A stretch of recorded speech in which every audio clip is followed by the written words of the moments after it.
SAFM, South Africa's news and information leader. Info bill faces possible challenges and daring report on violence by the World Health Organization. Good evening to you. Opposition parties are considering different challenges to the Protection of Information Bill after it moved one step closer to becoming law. An ad hoc committee of Parliament has adopted the bill after it was substantially redrafted in recent weeks. However, opponents argue the bill should include a public interest offence. The ACDP has said it will petition President Jacob Zuma to refer the bill for constitutional review. The DA says it will take legal advice on whether to petition the President. The Freedom Front Plus says it will refer the bill to the Constitutional Court.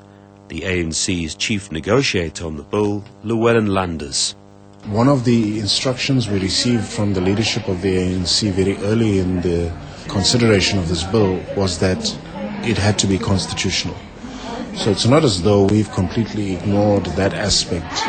At all times, that was uppermost in our minds. And so at this point, as far as we're concerned, we're very confident that it is.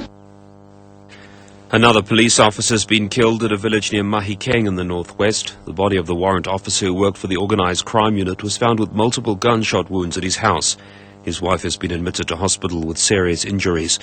The attackers took a laptop and cell phones belonging to the officer. No one has been arrested, but police are following possible leads. Yesterday, President Jacob Zuma condemned the high rate of police killings in the country. Zuma says at least 60 officers have been killed so far this year. Siabuswa police in Mpumalanga are investigating a case of arson after the municipal office of the local municipality was gutted by fire this morning. The damage is estimated at 3 million rand.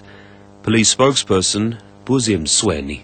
The municipal office was burned down at Dr. J.S. Moroka. The investigation is still in progress. We are asking the community to assist the police with the information that can lead to arrest the suspect or criminals. The World Health Organization says violence kills more than 1.5 million people globally every year, and the rates of violence in Africa are among the highest in the world. This is one of the findings of the WHO's African Region Report on Violence and Health released by the World Body today. The organization's Ekeka Monono. And for every death due to injury, there are about 50 people who do not die but who suffer injury that leads to disabilities.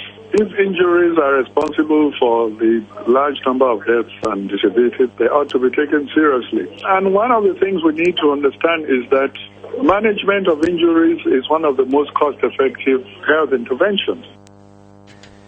The United Nations is warning that as many as 750,000 people could die as Somalia's drought worsens in the coming months. The UN made the revelations at a press conference in Nairobi. Sarah Kimani reports.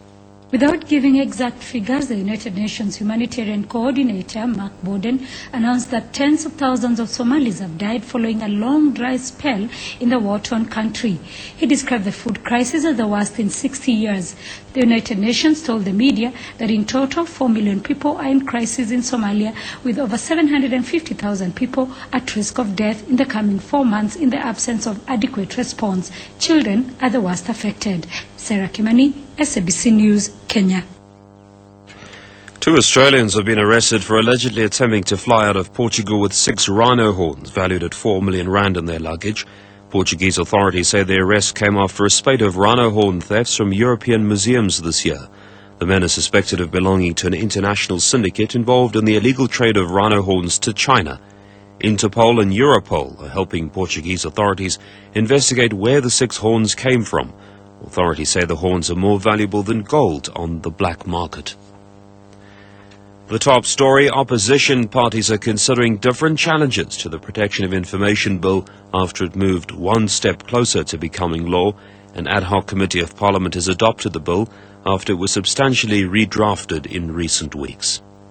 SAFM News.